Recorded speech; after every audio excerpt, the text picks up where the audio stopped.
Donc, je suis ravi de vous accueillir dans mon vignoble de Grand Corban d'Espagne. Je suis François d'Espagne, le propriétaire et le vinificateur.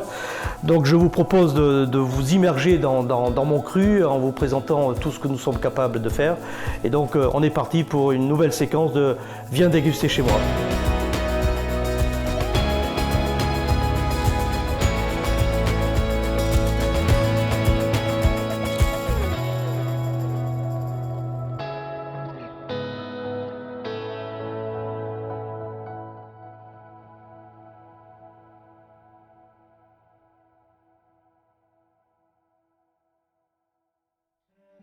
Je représente la 7e génération de ma famille présente sur ce cru-là et on a la généalogie complète de ma famille depuis 1600 où donc nous sommes au départ des vignerons. Puis on va devenir métayer et puis laboureur et plusieurs métiers donc autour de la vigne et du vin. Et donc c'est l'histoire de ma famille en tant que propriétaire et donc je suis la 7e génération de cette famille depuis et j'ai repris cette propriété-là il y a une trentaine d'années où moi au départ je ne souhaitais pas forcément me diriger dans le monde de la vigne et du vin. Je suis parti dans des études de biologie moléculaire, de recherche en génétique. Et à un moment, ma famille me demande si je souhaite reprendre la direction de cette propriété familiale.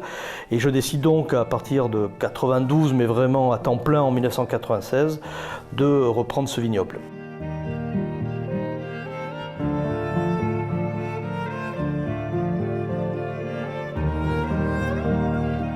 Quand j'ai repris ce vignoble-là, il y a donc 25 ans, il a fallu essayer de comprendre les vignes. Je pense que comme beaucoup, quand ils visitent les vignobles, ou même des gens qui sont dans la région, on voit une multitude de vignes et on se dit pourquoi autant de parcelles différentes. Et donc dès que je reprends cette propriété-là, je vais faire 150 fosses pédologiques dans mon vignoble, c'est-à-dire faire des trous à 1 mètre, 2 mètres, 3 mètres de profondeur pour comprendre le sol, le terroir et donc adapter la culture de la vigne et également les cépages au mieux pour faire une gestion parcellaire de mon vignoble qui va se retrouver après dans mon chai. Et donc ça va me permettre comme ça, en faisant ces fosses pédologiques, en rentrant dans ces trous, de voir la structure, la texture, le comportement des racines, est-ce qu'il y a de l'eau, enfin un certain nombre d'informations qui vont me permettre donc de répertorier plus de 50 parcelles, 53 pour être précis, en fonction des cépages, Merlot, Cabernet Franc, Cabernet Sauvignon, sachant que Grand Corban d'Espagne aujourd'hui, sur 28 hectares, 80, on a 75% de Merlot, 24% de Cabernet Franc et 1% de Cabernet Sauvignon. C'est 53 parcelles réparties en fonction donc, du cépage, de l'âge des vignes. J'ai des vignes qui ont 3 ans, 10 ans, 50 ans, 60 ans, un siècle de mes grands-parents. Et puis en fonction des terroirs, des terroirs un peu plus sableux, des terroirs un peu plus argileux, où il y a un tout petit peu de calcaire, des endroits en fonction de la nappe d'argile, savoir où est l'argile bleue dans mon terroir. Donc ça me permet de faire vraiment ce travail de cousu humain dans le vignoble. Et ça va permettre d'énormément progresser. Et je vais poursuivre ce travail de recherche après dans le chai, où j'ai investi à plusieurs reprises pour avoir des cuves de plus en plus petites, adaptées justement à cette gestion parcellaire. Et en tant qu'œnologue et vinificateur, plus j'aurai à ma disposition des lots avec leur potentiel, qu'au moment de faire l'assemblage, je vais pouvoir comme ça choisir ce que je veux pour faire le grand vin, le grand cru classé qui est Grand Corban d'Espagne, et puis les vignes plus jeunes qui sont l'avenir de Grand Corban d'Espagne, un peu mes vignes adolescentes vont servir pour le second vin qui s'appelle Petit Corban d'Espagne. On va jouer plutôt sur la fraîcheur, on va moins extraire les choses, et plus vous avez de cuves différentes, plus les décisions peuvent être différentes. Avec mon maître de chai qui est également œnologue, on va adapter pendant la vinification pour savoir vers quel type de produit nous voulons leur aller. Dès 1996, quand j'ai repris le vignoble, j'ai voulu avoir une accréditation en agriculture raisonnée, certifiée, qu'on appelle Terravitis. Puis en 2004, aller vers la culture biologique, j'ai démarré avec 1 hectare pour comprendre. C'est mon côté un peu scientifique et essayer, et donc de faire des choses et de les comparer. Et en 2013, donc mon vignoble est certifié en agriculture biologique. C'est une volonté.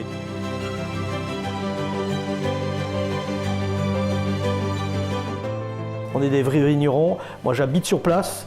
C'est très important d'habiter son vignoble. C'est pas mon bureau, c'est mon vignoble. J'y vis tout le temps parce qu'il faut parcourir, être un jardinier. J'ai 164 964 pieds à m'occuper. Et donc, quand on est sur place, c'est beaucoup plus facile.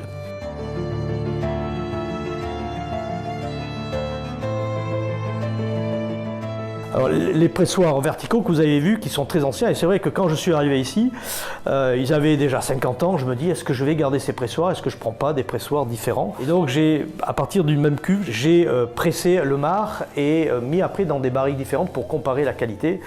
Et j'ai fait venir 10 confrères œnologues, je leur ai dit voilà, ce sont des essais que je fais sur les presses, qu'est-ce que vous préférez? Tous à l'aveugle, ils ont préféré tout ce qui provenait du pressoir verticaux. Et ça fonctionne très bien, ils ont maintenant plus de 70 ans. Chaque année, on fait très attention, on les restaure pour qu'ils fonctionnent très bien.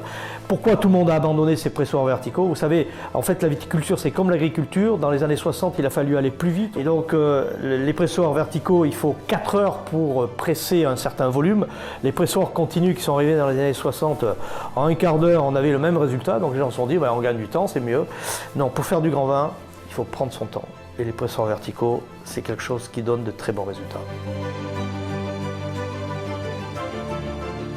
Je vais vous présenter donc le Château Grand Corban d'Espagne, Santé Million Grand Cru classé 2018, et je vais vous parler un petit peu du millésime. Donc 2018, c'est un très beau millésime, c'est une année chaude, donc il y avait une belle maturité. La philosophie de François d'Espagne, c'est de ne pas aller trop loin dans la maturité, de garder toujours de la fraîcheur dans les vins, et surtout sur ces années-là, c'est important de garder de la fraîcheur pour avoir un très bel équilibre dans le vin. Grand Corban d'Espagne, donc on est plus sur des vieilles vignes, donc un enracinement profond, donc une belle maturité, et donc ça va être des vins qui ont une belle structure. Donc je vous conseille, dans la mesure du possible, d'ouvrir un petit peu à l'avance les vins pour qu'ils soient bien ouverts et agréables. Voilà, je vous conseille aussi d'attendre un petit peu si c'est possible pour qu'ils s'explosent au nez. Voilà, donc si vous voulez, je vous propose de le déguster ensemble.